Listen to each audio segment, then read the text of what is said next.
selama-lamanya.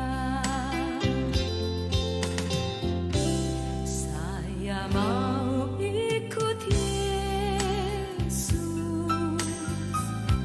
saya mau ikut Yesus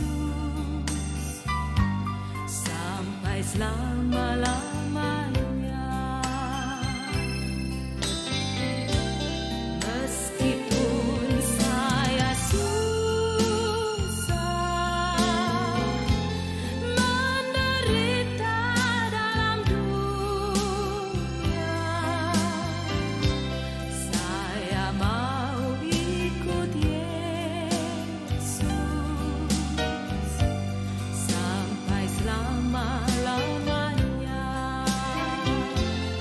Shalom, selamat pagi Bapak Ibu Saudara-saudari yang dikasihi Tuhan. Kita kembali mendengarkan firman Tuhan melalui siraman rohani dalam channel YouTube HKBP Setia Negara pada hari Senin 4 Mei 2026. Kita akan mendengarkan firman Tuhan, mari beri hati kita berdoa. Ya Allah Bapa di sorga, terima kasih Tuhan Yesus, kami sungguh mengucap syukur buat hari yang indah, hari yang Tuhan berkati, di mana kami akan mengawali minggu ini Tuhan. Dari hari ini kami yakin dan percaya Tuhan akan senantiasa memberkati kehidupan kami. Biarlah firman Tuhan yang menjadi pedoman dan menggerakkan setiap tindakan kami supaya senantiasa seturut dengan kehendak-Mu. Kami persiapkan hati dan pikiran kami. Biarlah Tuhan senantiasa memberikan firman-Mu menjadi kekuatan bagi kami. Dalam Yesus kami berdoa. Amin. Firman Tuhan bagi kita tertulis dalam 2 Timotius pasal 2 ayat 3. Demikianlah firman-Nya. Ikutlah menderita sebagai seorang prajurit yang baik dari Kristus Yesus. Demikian firman Tuhan. Saudari-saudari yang dikasihi Tuhan Yesus, pernyataan dalam nats ini yang mengatakan ikutlah menderita sebagai seorang prajurit yang baik dari Kristus adalah pernyataan yang kontradiktif atau bertentangan dengan apa yang kita inginkan dan harapkan dalam hidup kita. Sebab pastinya setiap kita ingin supaya tetap happy, bersuka cita, jauh dari penderitaan. Kita berjuang dalam setiap kehidupan kita untuk tidak menderita, tapi mengejar kebahagiaan dan sukacita dalam kehidupan kita. Karena itu apakah pengertian pesan Paulus dalam nats ini yang mengatakan ikutlah menderita sebagai seorang prajurit yang baik dari Kristus Yesus? Apakah mengikut Yesus adalah penderitaan atau menambah penderitaan? Saudari-saudari, dalam pelayanan kita kepada Tuhan, Rasul Paulus menggambarkan kita sebagai orang yang mengabdi atau taat kepada Tuhan adalah seumpama seorang prajurit. Tuhan sendirilah yang memilih prajurit-prajuritnya. Untuk itu, sebagai orang Kristen kita harusnya bersyukur sebab kita adalah umat pilihan Allah yang istimewa yang telah dipilih oleh Tuhan. Namun untuk menjadi pengikut Kristus yang baik dan tangguh, kita memerlukan latihan fisik dan mental sehingga siap untuk melayani Tuhan sebagai pemimpin hidup kita, sebagaimana seorang prajurit atau tentara di bumi ini. Paulus mengatakan sebagai prajurit Kristus harus sempurna dalam tubuh, jiwa, dan roh, sehingga menjadi pribadi yang kuat. Karena untuk mencapai itu, kita bisa jatuh kepada ragam penderitaan.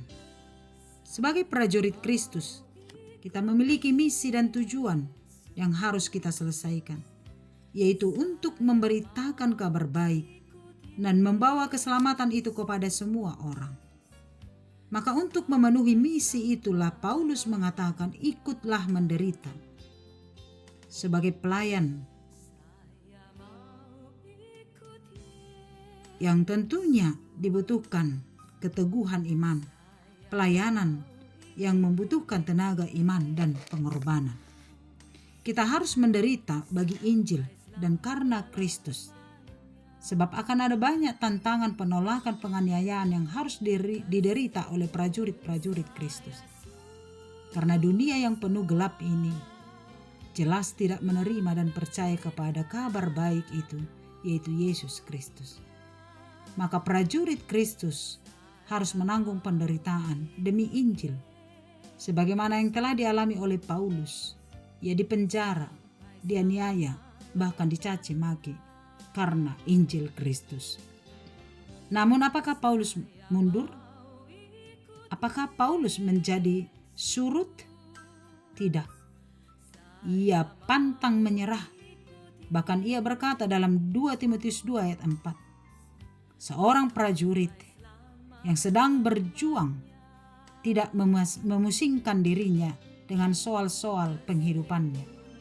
Maka dengan demikian ia berkenan kepada komandannya. Artinya Paulus mau menyampaikan apa yang ia alami. Bahkan ia tidak pernah memusingkan dirinya dengan hal-hal dunia.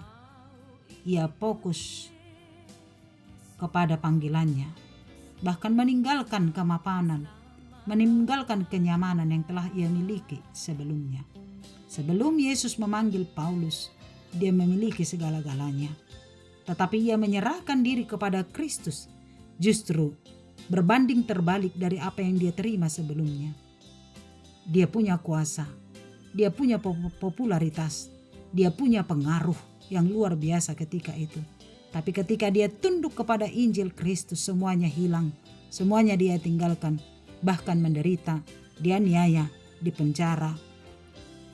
Karena itu, Paulus mau mengatakan kepada kita, ikutlah menderita. Artinya, kita dipanggil untuk turut menderita, sebagaimana Kristus yang telah menderita untuk kita. Maka sebagai prajurit Kristus, kita dipanggil untuk setia bahkan dalam penderitaan sekalipun. Dan percayalah bahwa kehidupan kita tidak akan berakhir dalam penderitaan itu. Kita akan meraih mahkota, yaitu mahkota kehidupan. Dalam kesesakan karena Kristus, kita akan memperoleh kebahagiaan. Maka jika karena Injil, jika karena firman Allah, dan jika karena melakukan kebaikan, kita harus menanggung derita. Itu harus kita syukuri. Sebab dalam penderitaan seperti itu, kita akan semakin bertekun di dalam iman. Dan ketekunan akan melahirkan tahan uji. Dan tahan uji akan melahirkan pengharapan. Pengharapan akan kemenangan dan sukacita yang kekal bersama dengan Kristus. Amin. Kita berdoa. Terpujilah Engkau ya Allah Bapa di sorga dalam Kristus Tuhan kami. Terima kasih Bapa buat firman-Mu pagi ini yang menguatkan kami sebagai orang-orang percaya untuk ikut menderita sebagai prajurit yang baik dari Kristus Tuhan kami. Terima kasih karena Engkau telah memilih kami menjadi alat Tuhan, membawa kabar baik dan keselamatan itu di tengah-tengah dunia ini. Kami memohon kekuatan yang daripada Tuhan. Dan jika karena itu kami akan menghadapi penderitaan, biarlah kami teguh berdiri dan setia kepada Kristus.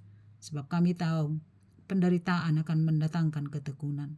Dan ketekunan akan melahirkan tahan uji. Dan tahan uji akan melahirkan pengharapan. Dan pengharapan kami tidak pernah mengecewakan. Karena Kristus Tuhan kami yang memanggil kami adalah Allah yang setia. Kami akan menerima kemenangan dan sukacita yang kekal bersama dengan Tuhan. Terima kasih Bapa. Berkatilah kami menjadi laskar-laskar Kristus di tengah dunia ini untuk memberitakan kabar baik dalam pekerjaan, dalam kehidupan, dalam keluarga kami masing-masing. Kepadamu kami berserah. Berkatilah kami sepanjang satu hari ini, berkati pekerjaan kami, berkati kesehatan kami, berkati keluarga dan anak-anak kami. Tuhan Yesus yang baik, biarlah seluruh kehidupan kami senantiasa di dalam tangan-Mu. Berkatilah juga saudara-saudari kami yang sedang sakit Tuhan. Mari Engkau pulihkan, yang berduka mari Engkau hiburkan. Yang mengalami kebuntuan atas kehidupan, mari Engkau topang. Berikan jalan keluar Bapa di surga. Yang mencari pekerjaan, tunjukkan oleh kuasa-Mu. Yang berharap akan pasangan hidupnya, memohon juga Engkau memberikan jodoh bagi mereka Tuhan. Terima kasih Bapa. Berdoa buat jemaat Tuhan yang berulang tahun hari ini, ulang tahun pernikahan, ulang tahun kelahirannya, mensyukuri berkat Tuhan. Biar Engkau semakin memberkati, memberikan kesehatan, panjang umur, sukacita dan kebahagiaan. Terima kasih Bapa, kepadamu kami berserah. Di dalam nama Yesus kami berdoa dan mengucap syukur. Amin. Anugerah Tuhan kita Yesus Kristus, kasih setia Allah Bapa, dan persekutuan dari Roh Kudus menyertaimu. Amin. Selamat pagi, selamat beraktivitas. Tuhan memberkati. Shalom.